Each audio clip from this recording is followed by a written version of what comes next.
Bueno, voy a hablar de uno de los autores que más me interesa,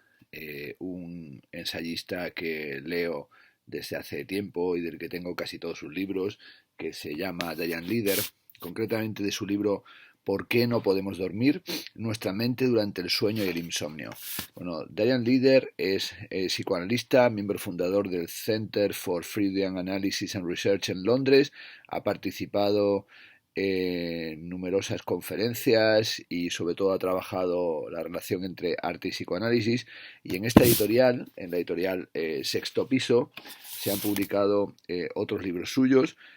La moda negra, duelo y melancolía y depresión, ¿Qué es la locura?, El robo de la Mona Lisa y Estrictamente bipolar, que son todos libros que recomiendo porque son magníficos. Este libro, que acaba de publicarse en traducción de Albino Santos, es un ensayo en el que se aproxima a la cuestión del sueño y a la cuestión de los imperativos del dormir contemporáneo, y sobre todo esa normalización, diríamos entre comillas, de las horas que tienen que dormirse, y cómo eso genera una tensión en los sujetos que hace que entren en el insomnio, y que también el imperativo de tener que dormir para ser productivos haga que se entre en un círculo de desgaste, una incapacidad para dormir, para poder descansar.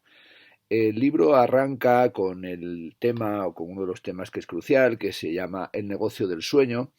y comienza con una frase de Sigmund Freud, en la que Freud dice: sobresalgo por mi buen dormir. Eh, es evidente que no todo el mundo tiene esta suerte, y se señala que al menos una de cada tres personas adultas se queja por la falta de sueño, y también advierte Darian Leader cómo la prescripción de somníferos ha aumentado espectacularmente en las últimas décadas, como también ha aumentado el número de clínicas de sueño, es decir, ha aumentado el número de gente que toma pastillas, no solo para dormir, sino también para mantenerse despierta, y cómo en nuestros días el sueño se ha convertido en un importantísimo producto de consumo. Aspectos básicos, dice al comenzar el ensayo, de la condición humana, como la ansiedad, la tristeza y el fracaso, se presentan como consecuencias directas de la falta de un sueño reparador. La conexión entre sueño y memoria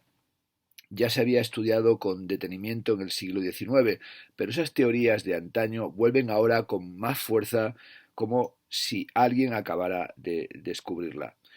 Se pregunta este ensayista si se está propagando una nueva epidemia de problemas del sueño en la era digital en la que vivimos, o si en realidad lo que estamos viendo es que hay pues una ansiedad por estar conectado, por consultar los teléfonos móviles, por saber qué sucede en nuestras cuentas en Facebook, en nuestros muros, en nuestras formas de conexión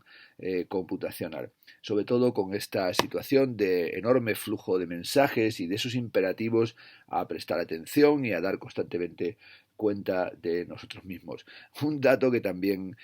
saca aquí a colación es cómo cada vez hay más anuncios de colchones, y cómo la industria de los productos y los métodos para dormir genera cada año más o menos, en el último dice la cantidad de 76 700 millones de dólares, y que se está volviendo un negocio francamente increíble. Nos encontramos en una época de una poderosa presión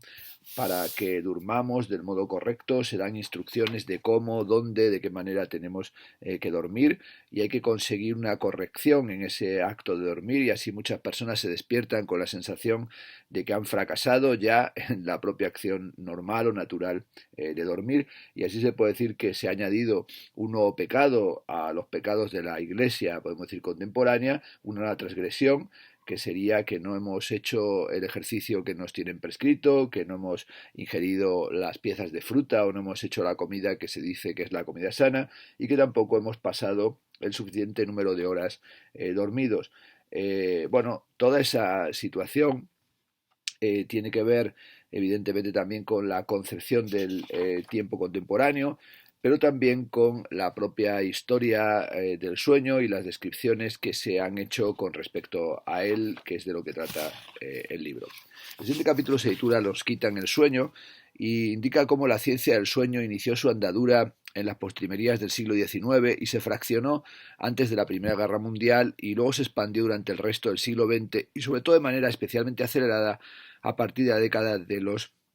60 y sobre todo la importancia que tiene la electroencefalografía, la medición de los potenciales eléctricos del cerebro,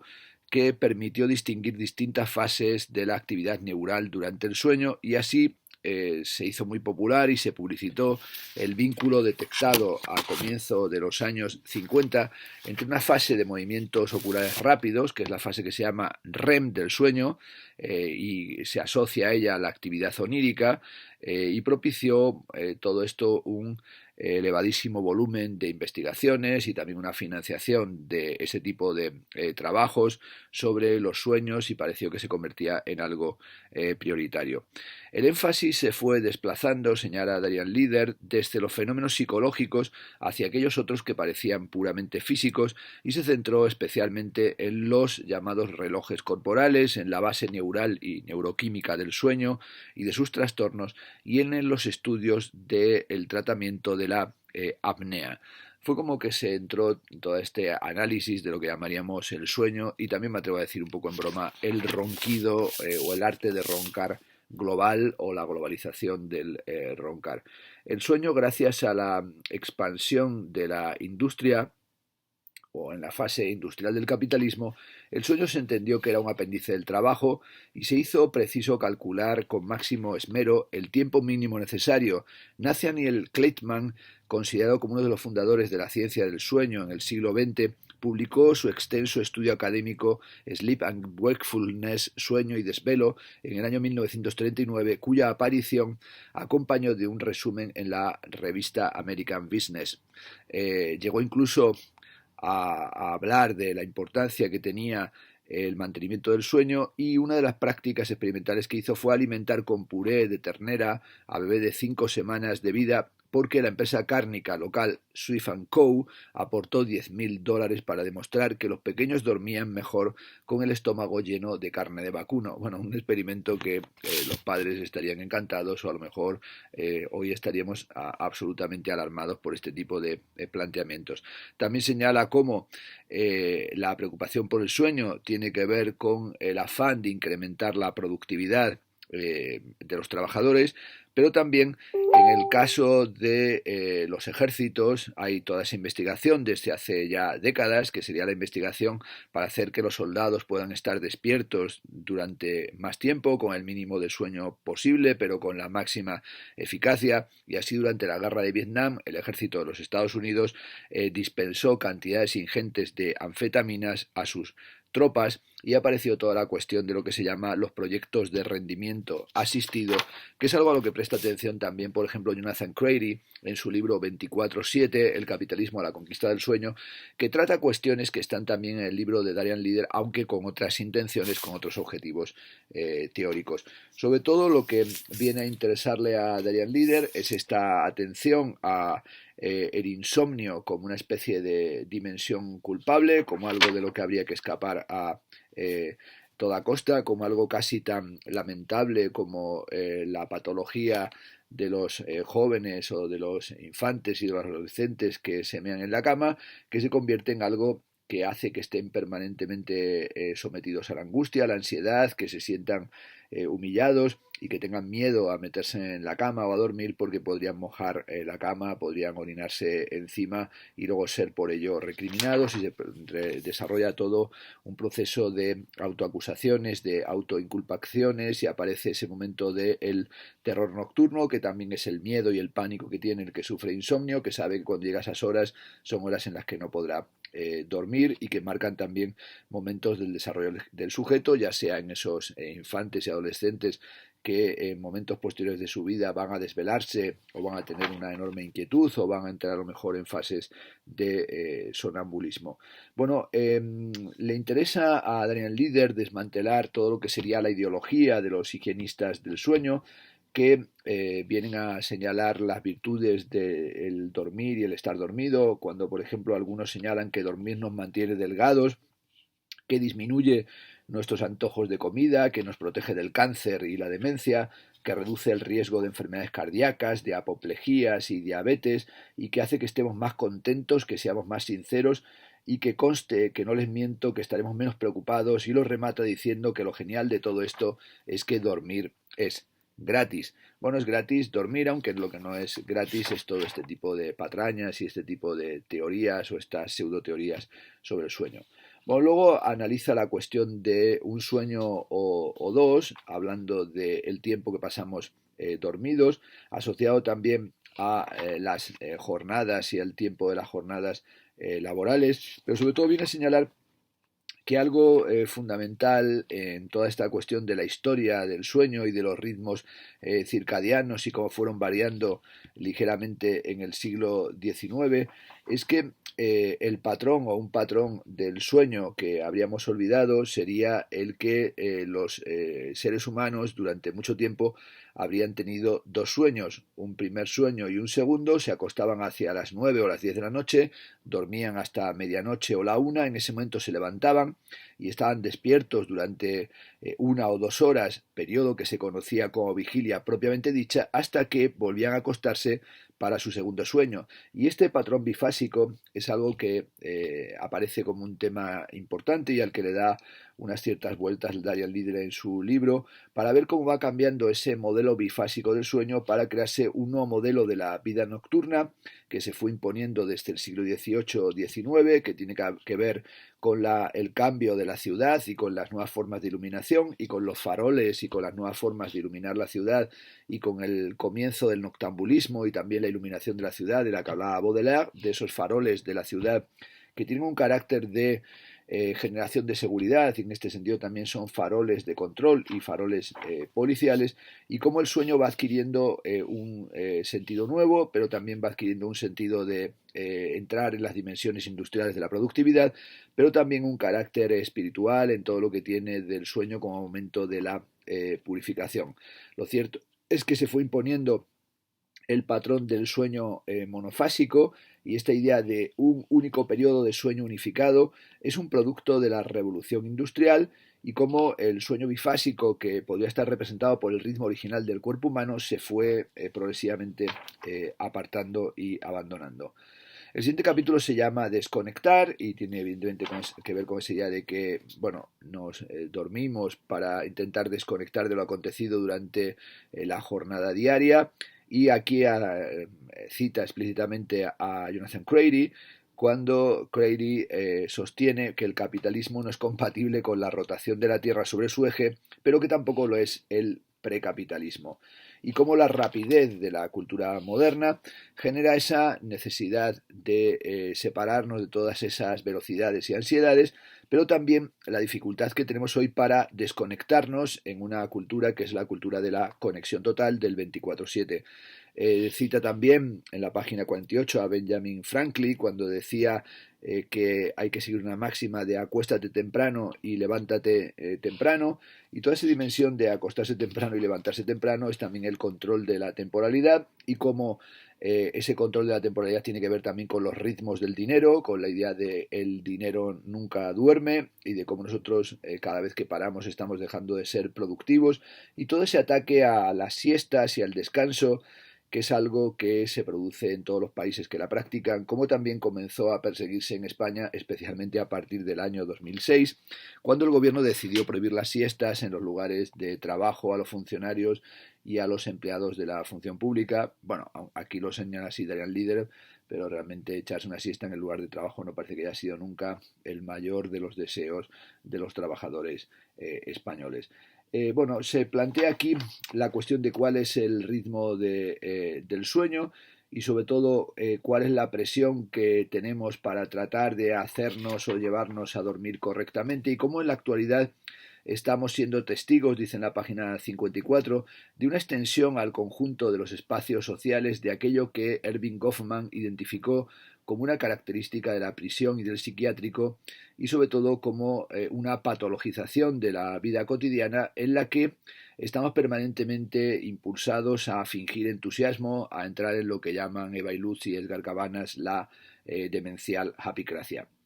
El siguiente capítulo se titula Evitar la complejidad y nos habla de esa institución total que está presente incluso en la privacidad de nuestra cama, esa especie de biopolítica del neopanóptico en la que tenemos que estar constantemente preguntándonos qué tal lo he hecho y donde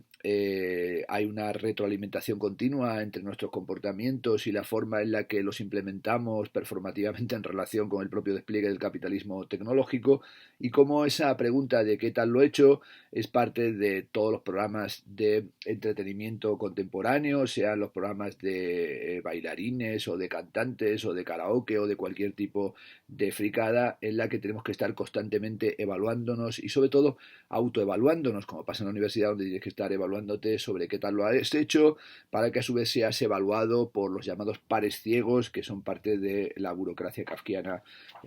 contemporánea. Y sobre todo esa especie de tendencia a convertirnos a todos en figurantes o sujetos potenciales de un casting en el que tenemos que adaptarnos a los sueños tecnológicos al mismo tiempo que entramos en el insomnio cotidiano y en la ansiedad cotidiana. Bueno, él señala también la importancia que tiene, por ejemplo, el libro de Hartman, publicado en el 78, en el que nos decía que hasta cierto punto la vida es dolor y pena, y que sobre todo hay esa especie de búsqueda de un sueño perfecto, como un escape de ese dolor y de este sufrimiento, y como algunos teóricos, como sería el caso de Guy Luz y Julio Segal en su libro El insomnio, que fue un éxito editorial del año 1969, aclaraban la cosa diciendo que solo hay un modo seguro de huir del insomnio, que es no nacer. Bueno, evidentemente si no naces no hay forma de que puedas dormir, sino que descansas antes de haber comenzado a cansarte. Pero bueno, lo que trata sobre todo es esa necesidad de conectar, de expresarse a través de lo convencional y lo estereotipado, como sería también el uso de los emojis y como esa dimensión de cómo me siento como una vida enmascarada y como una reducción estereotipada. También tiene que ver con esa propia dimensión de alguien que se siente completamente sonriente y feliz en relación con su relación con el sueño. Se plantea también el capítulo que es el sueño y comienza diciendo que la iluminación artificial, los cambios ligados al capitalismo y la nueva ética del trabajo modificaron la concepción que se tenía del sueño y hasta finales del siglo XIX el sueño bifásico en dos tramos comenzó a considerarse un problema. Y así, si durante siglos despertarse de noche no había sido motivo alguno de preocupación o alarma, sino un elemento más de la realidad cotidiana, de pronto se convirtió en una anomalía patológica. Vemos así que nuestras expectativas a propósito de lo que suponemos que es un sueño sano influyen en nuestra manera de concebir lo que es anómalo o patológico. El término insomnio comenzó, dice Darian Lieder, a aparecer en los diccionarios de finales del siglo XIX asociado a un significado médico que iba más allá del sentido general estricto de desvelo o ausencia de sueño que había tenido hasta entonces, y las páginas de anuncios de los periódicos y las revistas pasaron a llenarse de ofertas de productos para favorecer el sueño. En un artículo sobre el desvelo publicado en el British Medical Journal en el año 1894, se llegaba a afirmar que las prisas y la agitación de la vida moderna se consideran muy acertadamente responsables de gran parte del insomnio que hoy llega a nuestro conocimiento. Ese temor crónico al insomnio tiene que ver con la idea de que dormir de un tirón era algo normal, pero dormir de un tirón es en realidad, como hemos dicho, un producto de la revolución industrial y a lo mejor los ritmos del cuerpo son esos ritmos bifásicos que hacen que nos despertemos o que finalmente nuestro descanso, el acto de dormir se realice en varios momentos, en varios tramos. ¿Existe, se pregunta Darian Lieder, un número real e inmutable de horas que necesitemos dormir o esto depende puramente de los imperativos culturales? Las personas siempre han sufrido problemas relacionados con no dormir lo suficiente, aunque este padecimiento se haya mostrado y se haya entendido de forma cambiante a lo largo del tiempo. La escritora Georgia Vink señala que muchas terapias del sueño consisten en concentrarse en una imagen de sosiego o en un proceso de relajación, como si tuviéramos que engañarnos a nosotros mismos. Y desde finales del siglo XIX hasta finales del siglo XX, los textos de biología habían reconocido reiteradamente que el sueño seguía siendo un misterio. Hay una conexión entre la actividad del sueño, el descanso y la memoria que no es ni mucho menos evidentes, y sobre todo el tipo de ritmos que allí se generan. Bueno, dedica páginas muy brillantes, Darian Leader, a hablarnos de qué es el sueño paradójico, el archisueño, el sueño rápido, el sueño activado o el sueño propiamente con despliegue onírico, con sueños, qué es lo que Eugene Aserinsky de la Universidad de Chicago y Nathaniel Kleitman descubrieron o presentaron como aquel periodo de movimientos rápidos oculares, de movimientos oculares espasmódicos, y qué es la fase REM y qué es la fase no REM, o cuál es el significado de los ritmos alfa, igual que analiza la importancia que tienen las fases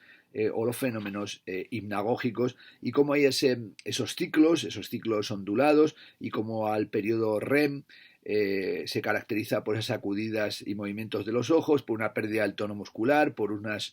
ondas de baja amplitud que se parecen a las del sujeto despierto, y una respiración o ritmo cardíaco irregulares. Cuando termina, explica en la página 76, una fase de sueño REM, vuelve a iniciarse la secuencia de fases, y cada ciclo completo de la fase no REM hasta el final del periodo REM dura de media entre 90 y 100 minutos. Durante un sueño promedio de 7 horas se producen hasta un total de 30 transiciones entre fases. Quienes duermen, dice Darian Leader, entre 6 y 8 horas del tirón, tienen entre 4 y 5 de esos ciclos no REM, REM cada noche, y el primer periodo REM suele ser muy corto, seguido de un intervalo de sueño de ondas lentas. La siguiente fase REM es más larga, y ahí los ciclos tienden ya a seguir el ritmo de los 90 minutos. Bueno,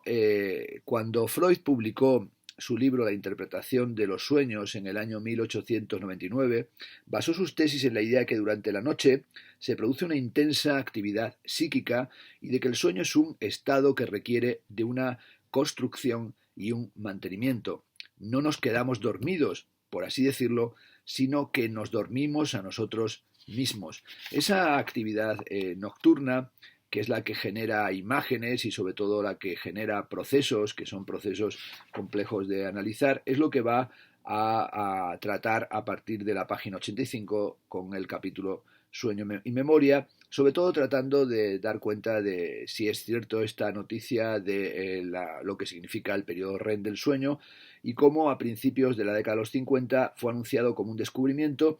y cómo generó, como hemos dicho ya, importantes inversiones o financiaciones para estas investigaciones. La idea de que el sueño permite algún tipo de consolidación de los recuerdos era algo ya difundido en el siglo XIX, pero que empezó a ser articulado especialmente a partir de este descubrimiento, este desvelamiento de la fase REM. Analiza, bueno, el arte de la memoria, qué papel tiene, por ejemplo, en los estudios de Small o en los estudios de Frances Yates, que entendían la memoria en el sentido antiguo, clásico, renacentista, como una especie de espacio arquitectónico, como se entendía también a través de la famosa anécdota de Simónides, que fue capaz de poner nombre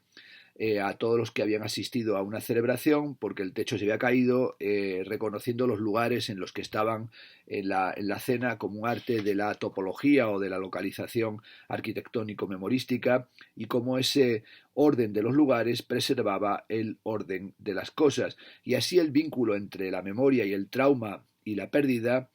vendrían a tener que ver con esa recuperación de Simónides del lugar donde se encontrarían aquellos cadáveres que habían sido cuerpos de sujetos machacados o aplastados. A medida que una persona elabora sus pensamientos en las sesiones del psicoanálisis, es normal que estos vayan siendo modulados por los recuerdos, los sueños y a veces hasta por unos nuevos síntomas, y que durante este proceso vaya construyéndose lentamente una conciencia de historia personal.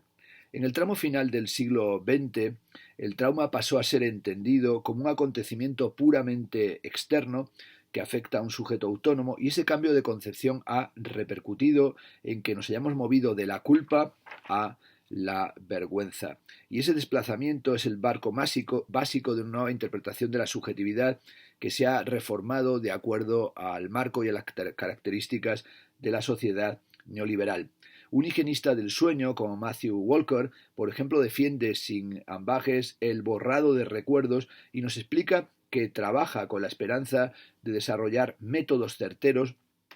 para el debilitamiento o el borrado selectivo de ciertos recuerdos de la biblioteca de un individuo, aquellos recuerdos que tiene en su memoria cuando la necesidad clínica así lo requiera. Bueno, esto es una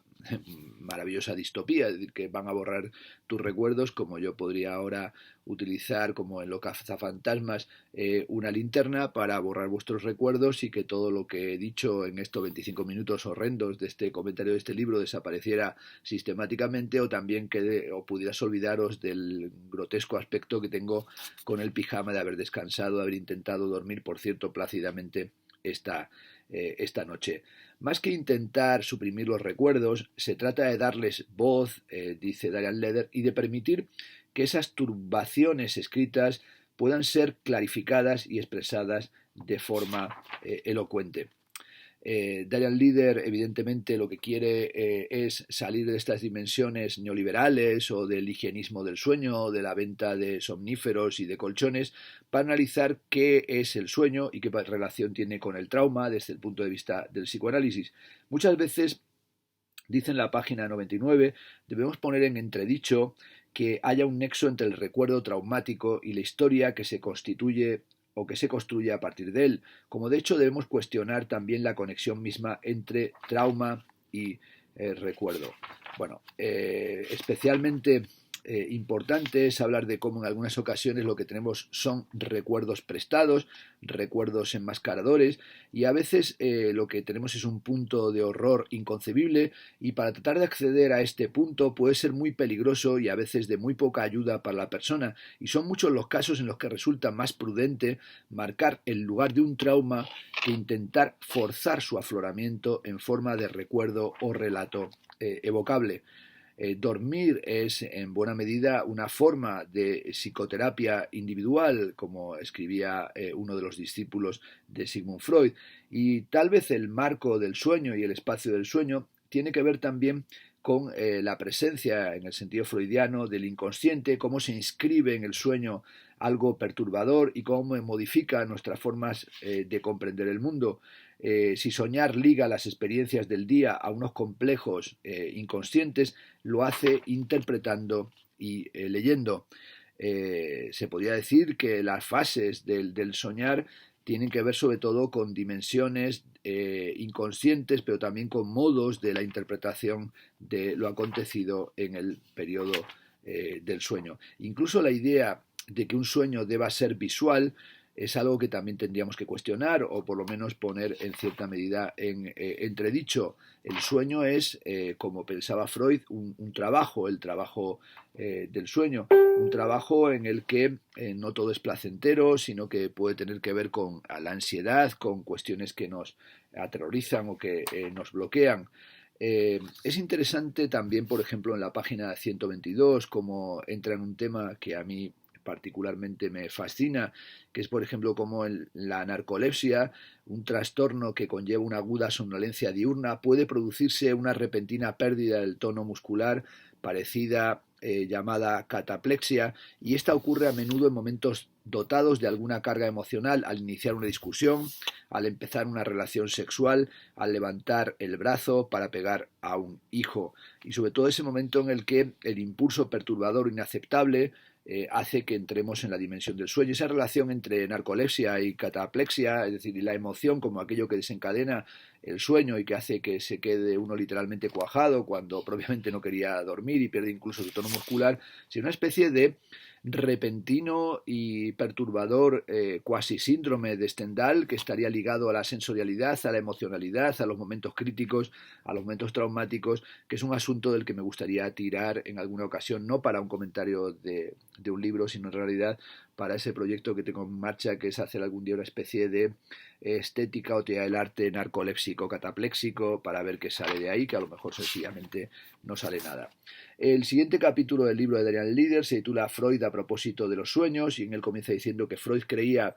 que los factores que perturban nuestros sueños son exactamente los mismos que subyacen a lo que soñamos. Si logramos conocer las causas de los sueños, tendremos también una idea más clara de qué interrumpe nuestro sueño o nos impide dormir. La teoría de los sueños de Freud es objeto de continuas interpretaciones erróneas o caricaturizaciones, pero su premisa básica es muy simple. Nuestro pensamiento opera a múltiples niveles y además de nuestras deliberaciones conscientes, en nuestro interior funcionan continuamente también procesos preconscientes o inconscientes. Así, los sueños que giran en torno a motivos de sexualidad y violencia nos hablan de ciertos síntomas o deslices, fallos o equivocaciones al hablar. Para Freud, el sueño puede elaborar cualquier tipo de variantes o el pensamiento preconsciente, pero la clave está en el pensamiento inconsciente que se oculta en él y que puede camuflarse allí para eludir la censura psíquica.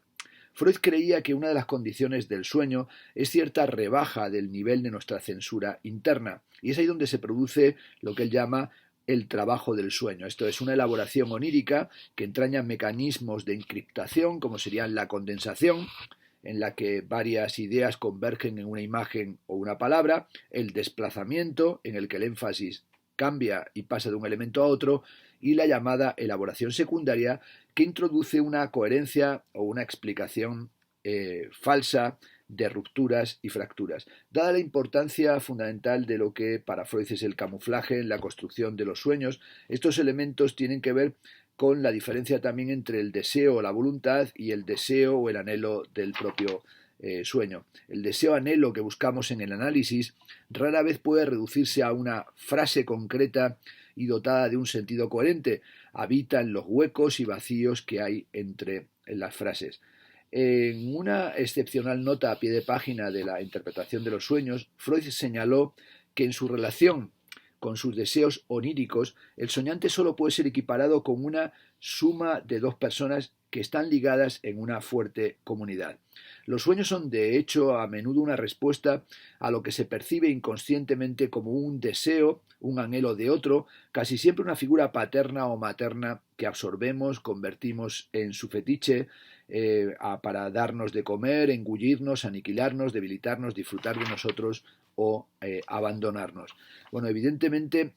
un sueño, esto lo señaló Freud, nunca puede ser interpretado del todo. Freud creyó al principio que la finalidad de un sueño era conservar el proceso mismo de dormir, lo cual haría actuando sobre los factores tanto externos como internos que, de no ser así, nos mantendrían despiertos. De ahí que en un sueño tuvieran cabida aspectos problemáticos de la vida cotidiana y entraran en conexión con ellos ciertos hilos inconscientes de pensamiento, aun cuando fuera de forma oculta y camuflada. Es decir, la censura actúa formando el sueño y también en el sueño parece que se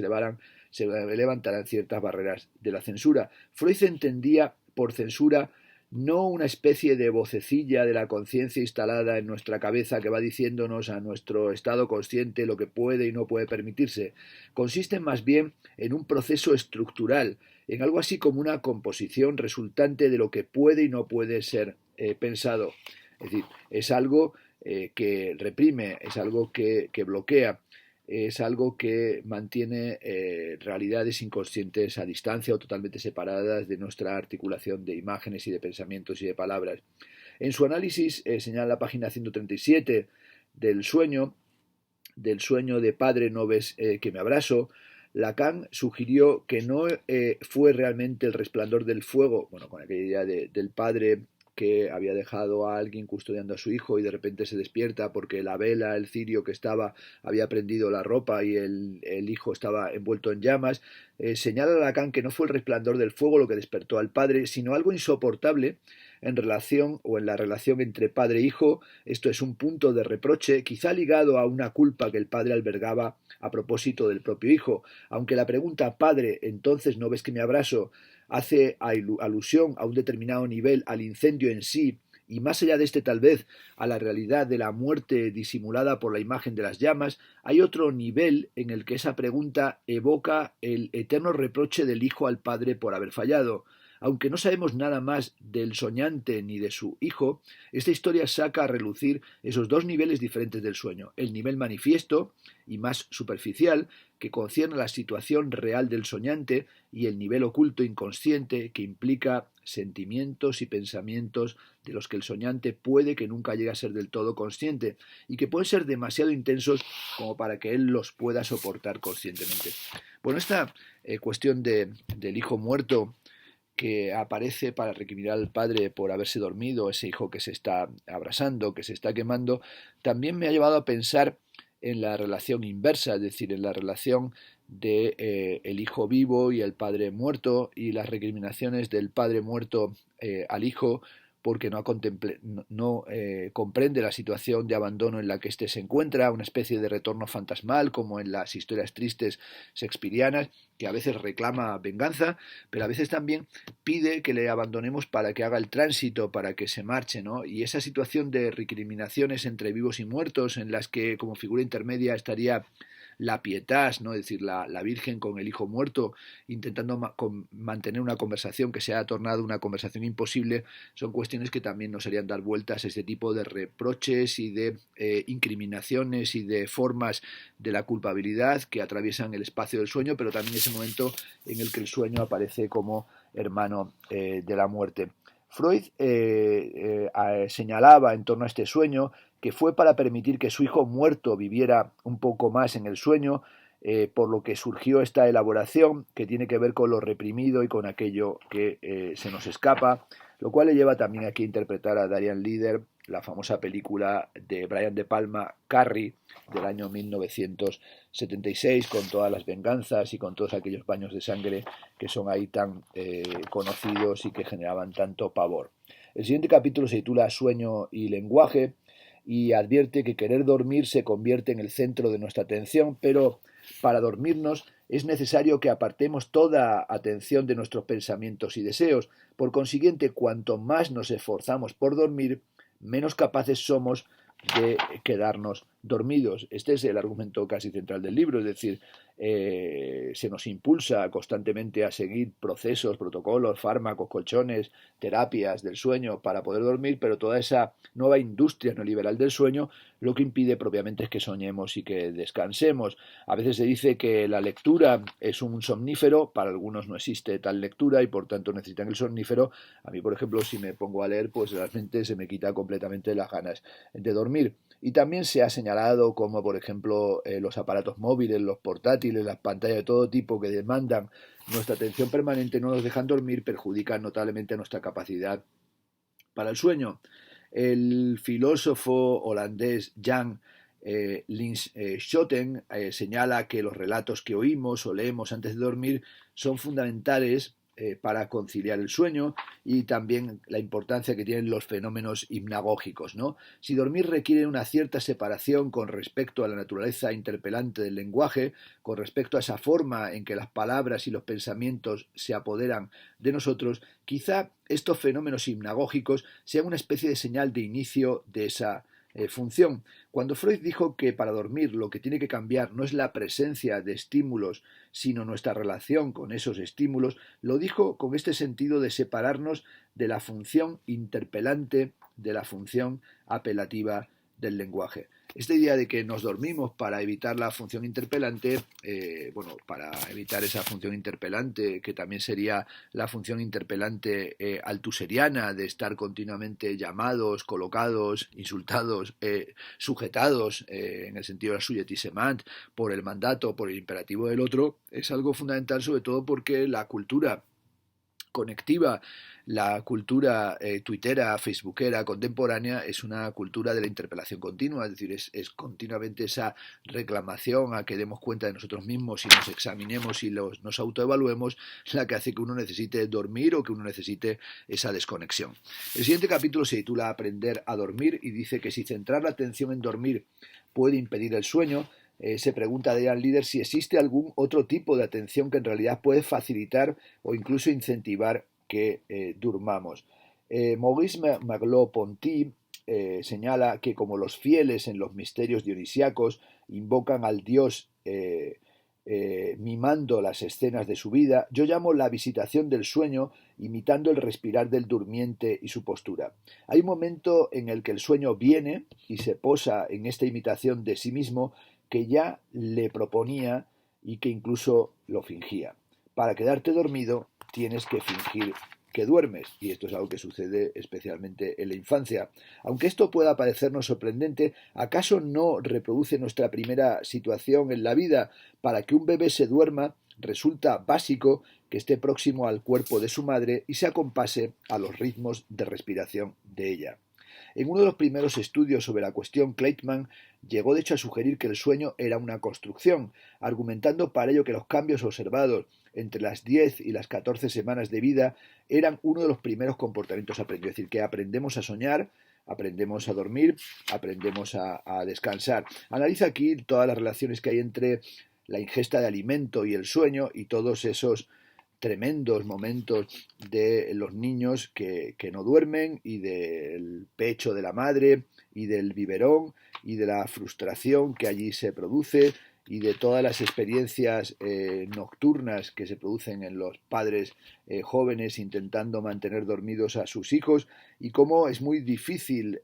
conseguir que estos duerman y cómo tenemos que entrar en esos patrones que tienen también que ver con la separación del cuerpo del niño con respecto al cuerpo de la madre y todo el debate sobre si es bueno que duerman en la misma habitación o como sucede ahora en esa insistencia en que duerman en otra habitación y tengan la experiencia ya también del abandono, si es bueno que se les deje llorar o sin embargo es fundamental que se acuda rápidamente a alimentarlos, a mecerlos, a conseguir que se duerman y también con toda esa idea de la privación que está asociada o esa dimensión del condicionamiento entre el alimento y el sueño, entre el alimento y el descanso, que va a ser fundamental en ese proceso del aprendizaje del dormir. Algunos etólogos han catalogado el sueño como una actividad de desplazamiento y han destacado que ciertas aves como la aboceta y el ostrero, se duermen cuando caen en la duda entre la propensión a atacar y la propensión a huir. El siguiente capítulo se titula Despertarse y dice que desde el principio mismo de nuestra vida el despertar se funde con la cuestión del quién y a qué nos despertamos, es decir, con el examen de lo acontecido durante el sueño. Anna Freud, por ejemplo, señaló hace muchos años que el bebé humano es una de las pocas crías de mamífero que no duerme en contacto directo con el cuerpo de su madre. Si dormir significa estar sin otra persona, es de suponer que resulte necesario infundir cierta seguridad en una persona y sobre todo en la idea de que, aunque se haya ido, volverá, es decir, hay un retorno. Es como si en el propio sueño anidara ya la dimensión de la pérdida o incluso anticipara la concepción del duelo, del luto, de la melancolía, situaciones sobre las que ha escrito muy hermosamente el propio Darian Lieder. Hoy dormimos como si estuviéramos indexándonos, hoy dormimos en realidad en el retorno continuo al sueño que sería el sueño de Jonathan Crary, el sueño de la computación del 24/7. Estamos constantemente sometidos no solo a la interpelación, sino a la cuestión de qué soy yo para el otro, es decir, qué tipo de simbolización se produce en el ámbito de la computación y de la conexión permanente. El siguiente capítulo se titula Deuda del sueño y nos habla de esa cuestión de la culpa por no dormir, pero la culpa también tal vez incluso por dormir demasiado. En la página 187 se dice que todas las sociedades humanas contienen rituales que ponen principio y final a las horas del sueño, que son tanto culturales como idiosincráticos y que pueden ir desde unas oraciones o un ensalmo hasta una comprobación de que las puertas de la casa y los fogones de la cocina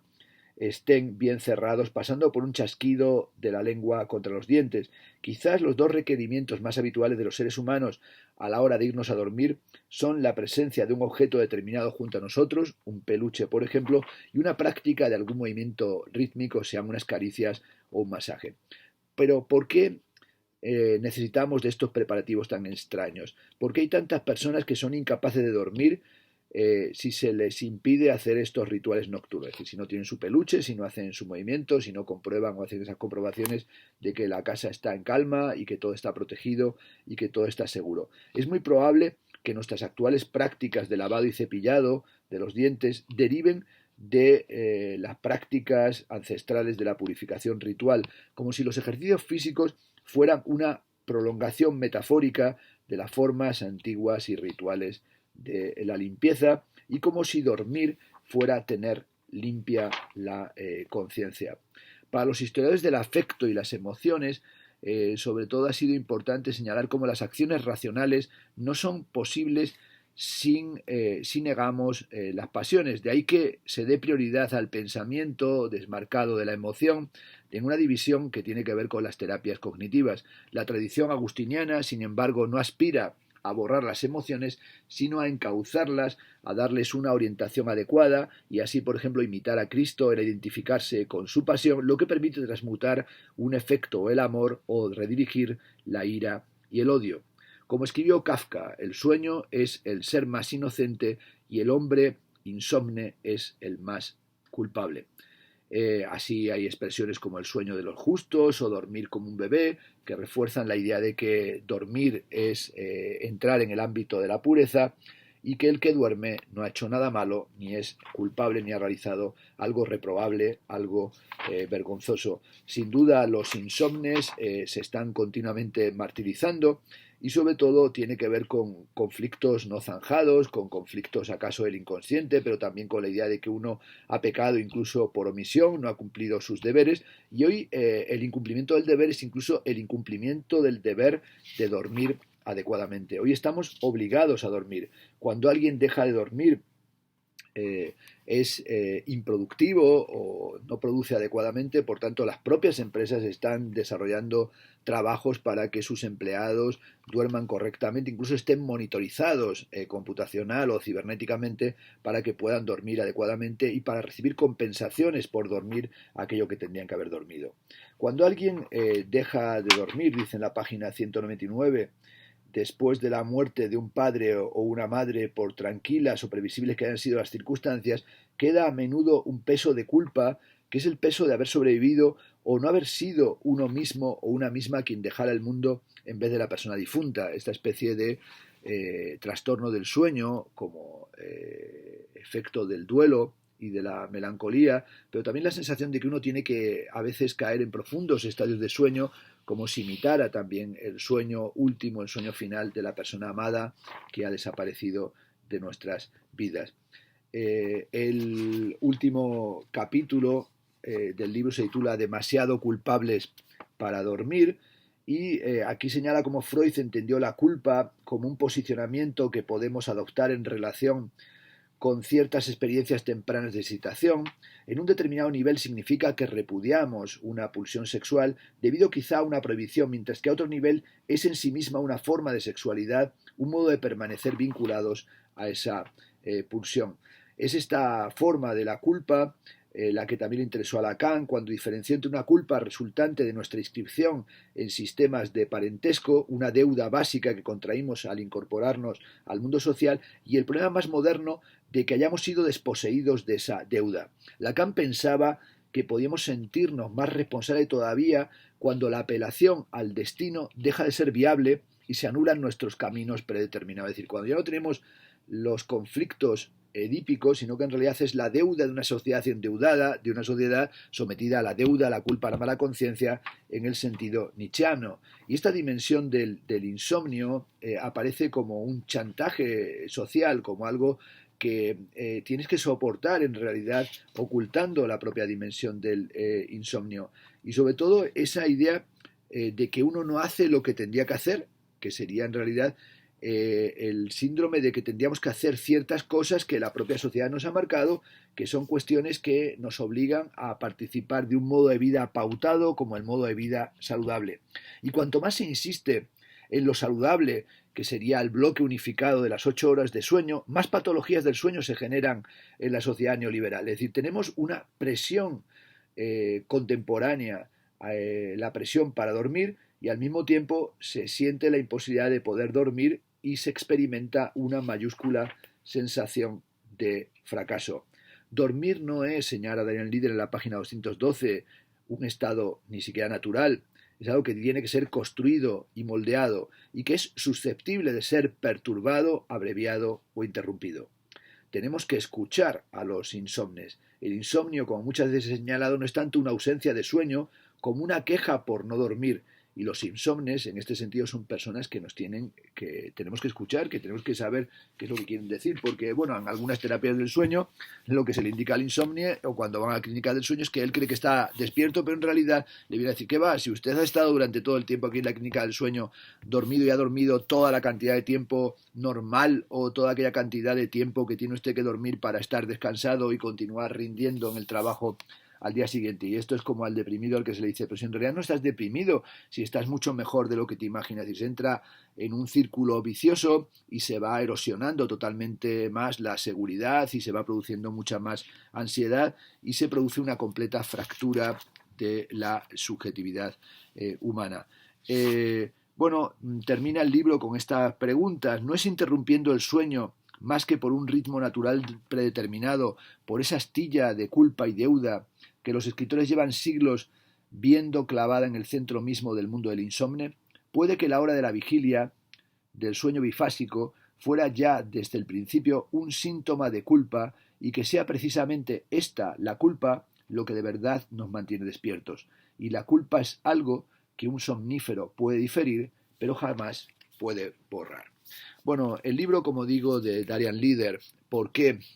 no podemos dormir nuestra mente durante el sueño y el insomnio? Es otra vez más un libro brillantísimo y escrito, bueno, con una prosa ensayística brillante, tersa y nada pedante, un libro magnífico de Darian Leader y sobre todo que plantea una crítica muy brillante de toda esta industria del sueño, que en realidad lo que hace es darnos estas píldoras en esta nueva farmacología, en esta industria de la dependencia del sueño y que trata de colonizar todas las parcelas de nuestra vida y que finalmente lo que nos vende es algo totalmente triste, como podemos decir una especie de kinder huevo onírico, y en ese kinder huevo onírico finalmente lo que tenemos es una quincalla, un objeto que no tiene el carácter de la hilacha, ni del objeto transicional, ni del peluche, sino que es algo que inmediatamente tiramos a la basura. Por tanto, el libro de Darian Leader, ¿por qué no podemos dormir? Un libro que os recomiendo, como también recomiendo todos los otros libros que ha escrito, su libro sobre el robo de la Mona Lisa o el libro de Estrictamente